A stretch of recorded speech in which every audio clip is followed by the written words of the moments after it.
সিলেট থেকে চট্টগ্রামগামী ট্রেনে তরুণী ধর্ষণের ঘটনায় পলাতক আরেক আসামিকে নোয়াখালী থেকে গ্রেপ্তার করেছে পুলিশ। ঘটনা তদন্তে রেল কর্তৃপক্ষ গঠিত 4 সদস্যের কমিটি এরই মধ্যে কাজ শুরু করেছে। 1 সপ্তাহের মধ্যে তদন্ত প্রতিবেদন জমা দেবে এই কমিটি। এদিকে ধর্ষণের শিকার তরুণীকে হাসপাতালে ভর্তি করা হয়েছে। বুধবার সিলেট থেকে উদয়ন এক্সপ্রেসে চেপে চট্টগ্রাম আসছিলেন এক তরুণী। আসন না পেয়ে তিনি ট্রেনের খাবারের বগিতে অবস্থান নেন। এই সময় ট্রেনের খাবারের সরবরাহ কাজে নিয়োজিত 4 কর্মী ওই তরুণীকে ধর্ষণ করে।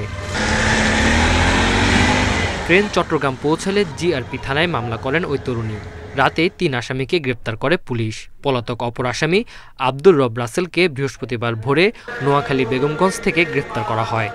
তাদেরকে বিজ্ঞ আদালতে সোপর্দ করা হয়েছে, আরেকটা গত অভিযানে আর গতকাল আটক হয়েছে। তো এই বিষয়টা আপনার যেহেতু অনুসন্ধানাধীন আছে এবং তদন্তাধীন আছে, এটা তদন্তাধীন বিষয়, এটা যথাযথ ব্যবস্থা নেওয়া হচ্ছে। গ্রেফতার 4 জনকে আদালতে হাজির করে প্রত্যেকের জন্য 7 দিন করে রিমান্ড চাইবে পুলিশ। এদের সম্পর্কে আগে কোনো অভিযোগ পাই নাই, আজকে অভিযোগ পেলাম।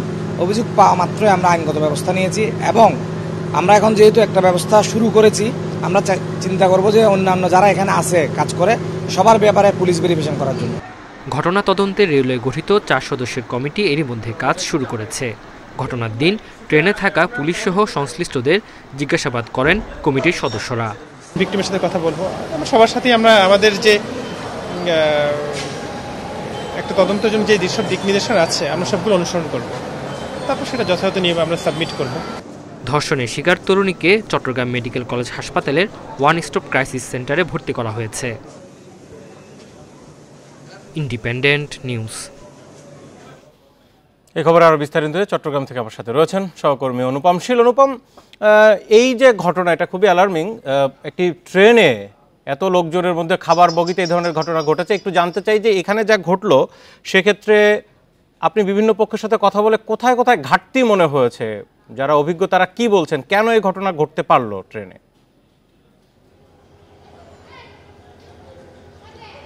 প্রথমত যে ঘাটতিটি এখন সামনে এসেছে সেটি হচ্ছে রেলে নিরাপত্তা ব্যবস্থাপনা। অর্থাৎ একটি রেলে যখন চলন্ত অবস্থায় থাকবে সেখানে প্রতি বগিতে যে প্রয়োজনীয় যে নিরাপত্তা ব্যবস্থা থাকা উচিত ছিল সেই বিষয়টিতে একটি বড় ধরনের ঘাটতি রয়েছে।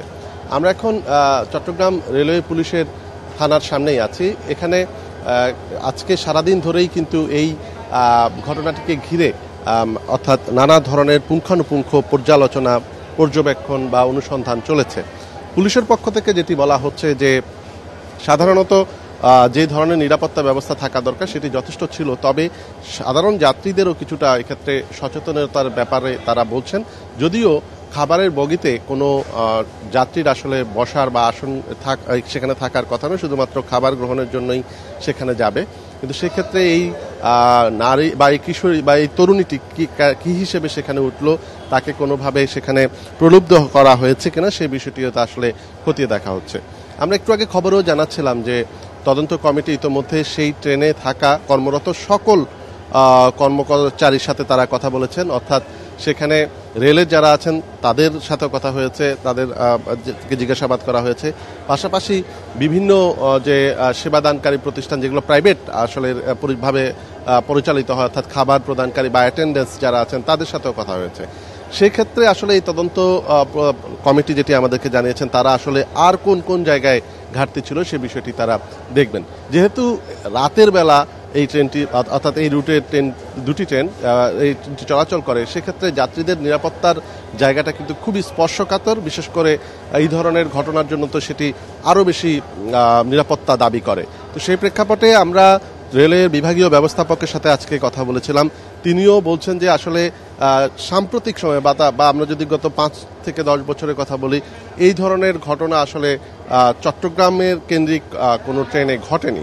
তাই তাদের জন্য এই ঘটনাটি এখন নতুন করে তাদেরকে ভাবাচ্ছে যে এখানকার সামগ্রিক নিরাপত্তা ব্যবস্থাপনা এখন থেকে হয়তো আরো বেশি। এর মধ্যে সরিয়ে দেওয়া হয়েছে, তার কি ধরনের ব্যর্থতা সামনে আসছে এবং যাদেরকে গ্রেপ্তার করা হয়েছে ধর্ষণের সাথে যারা অভিযুক্ত তারা তো সবাই আসলে চুক্তিভিত্তিক ওই প্রতিষ্ঠানের লোক।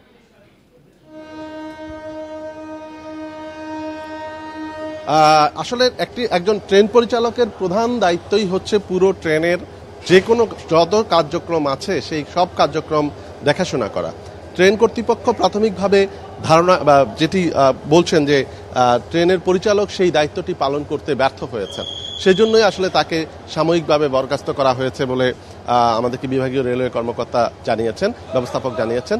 এর বাইরে যারা মূলত আজকে অভিযুক্ত, এর মধ্যে 3 জনকে গতকালকেই গ্রেপ্তার করা হয়েছে এবং তাদের কে ইতোমধ্যে আদালতে সুপর্দ করে তাদের 7 দিন করে রিমান্ড চাওয়া হয়েছে, যদিও রিমান্ডের আদেশটি এখনো আসেনি। এবং এর বাইরে আজকে যাকে গ্রেপ্তার করা হলো তাকে নিয়ে আসলে পুরো ঘটনাটিকে, অর্থাৎ কোথায় কিভাবে কোন ঘটনাটি ঘটেছে, কিভাবে ঘটেছে, পুরো বিষয়টি আসলে এখন রেল কর্তৃপক্ষ এবং রেল পুলিশ তারা পুঙ্খানুপুঙ্খভাবে সেটি তদন্ত করছেন, যাচাই বাছাই করছেন, পর্যালোচনা করছেন।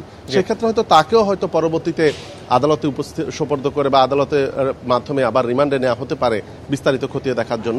পুরো ঘটনায় রেল পুলিশ, রেল কর্তৃপক্ষ বেশ এক ধরনের তোড়জোড়ের মধ্যে আছে, বেশ আলোচনার মধ্যে চলছে চট্টগ্রাম রেল বিভাগ। আপনাকে অনেক ধন্যবাদ। চট্টগ্রাম থেকে জানাচ্ছিলেন সহকর্মী অনুপম শীল।